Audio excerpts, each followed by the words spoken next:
Hi, I'm VEERA Mahajan. I'm reading Unreported, Day 2. So today we're going to read the foreword by Hermine Hilton.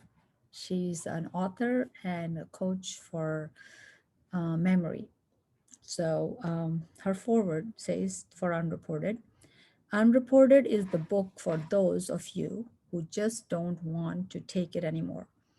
It will be of great emotional help to those in a marriage who are embroiled in abuse, whether physical or emotional or both.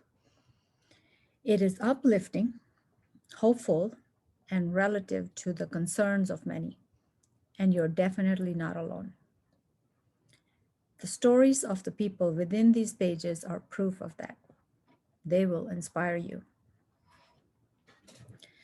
If you have reached a breaking point in your relationship with a person who turned out to be your not so better half, but you don't want or you don't know how to or when to escape, the lessons learned here will point you towards freedom.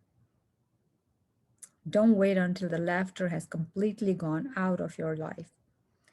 Don't wait until all the cheers have been dissipated and replaced by fears, jeers, and trail of tears.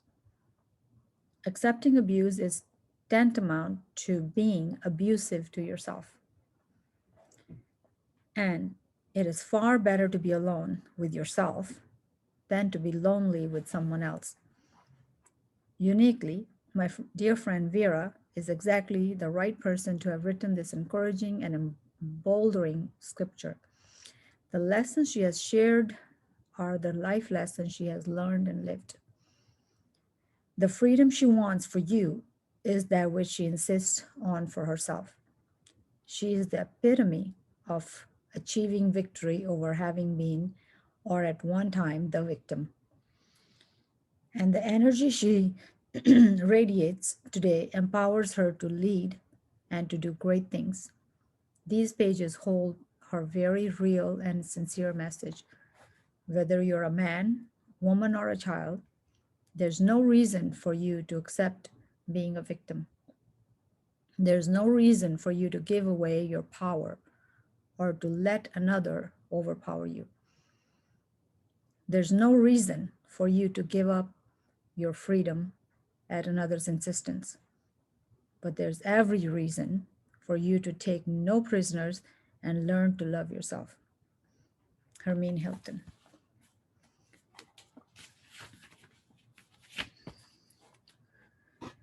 Love and respect yourself. Never let anyone hurt you. Love and respect yourself. Never accept anything less. Love and respect yourself completely and always. Love and respect yourself. You deserve it. Love and respect yourself. Believe it. Preface. Reaching the turning point. The day you decide to drop the victim syndrome. Abby was in the kitchen cooking when her husband walked in, upset in a hurry. He grabbed her arm and pulled her into the garage. She didn't know what was happening. He threw her on the hood of the car and started pushing himself on her. He was going to rape her in the middle of the day, even though the children were awake and in the house. This was not the first time she was raped by her own husband in her own home. But today she was especially scared. Crying, she looked towards the open door between the kitchen and the garage and begged him to stop. The girls are in the house, she pleaded, but he did not stop. He was heavy and had pinned her down, and she saw her worst nightmare become a reality. Her 4 and 6-year-old daughters were standing in the doorway, witnessing their mother being sexually attacked by their father. Her humiliation was worse than the pain he was inflicting, and something snapped in her. She fought hard, she fought for her life and for the lives of her daughters, and she got away. She ran to her daughters and tried to explain the horrible scene they had just witnessed. She knew it would not make any sense to them. It did not make any sense to her. All she knew was that she would never let that happen to her or her children. That was her turning point. She was horrified by what her daughters had seen and thoroughly ashamed of what she had to endure in front of them. And she was so angry at her husband, she could not have them see their mother raped again. She would make certain that her daughters would never see this behavior as normal. She knew that at that moment that she needed to get help and make her abusive husband stop for good. She called her father, and though embarrassed, she told him about the abuse that she has been suffering and asked him for help. For the first time, she went to the police and got a restraining order against her husband. Since that horrible day, Abby has taken control of her life. She is now the proud owner of a thriving business. She takes care of herself and her children. She is no longer a victim. She is living her life the way she wants to, a life without daily abuse. Anyone who has lived in an abusive relationship knows that, like Abby, you take it until you reach that turning point, and take it until you can't take it anymore. Until you reach that turning point, you accept the abuse. You love him and you don't know any better. You have loved him for as long as you can remember. You gather few and far between crumbs of something that looks like love. Sometimes this is known as honeymoon cycle. You accept a lot of heartache and pain, and you put up with him and all the abuse because you think he still loves you. You think maybe he just had a bad temper. Maybe he's in a bad mood. And remember and long for the days when he was nice to you and you are not willing to give up just yet.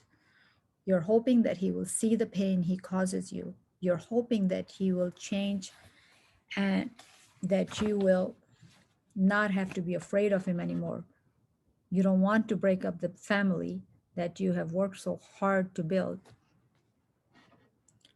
You keep trying harder to make him happy.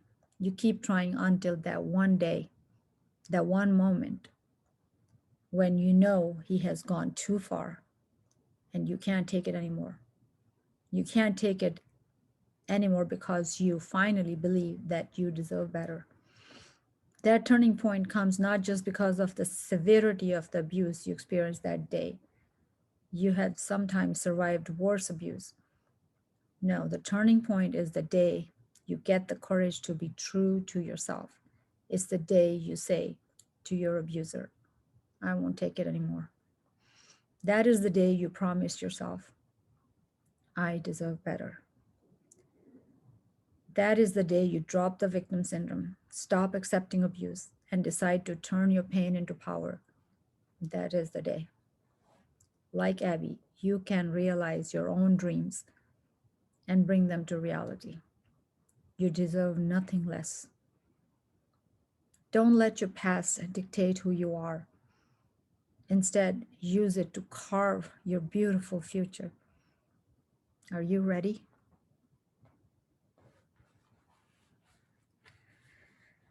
And the reason for this book, why I'm writing and talking about this domestic violence and abuse, I want to read that to you tomorrow. Goodbye for now.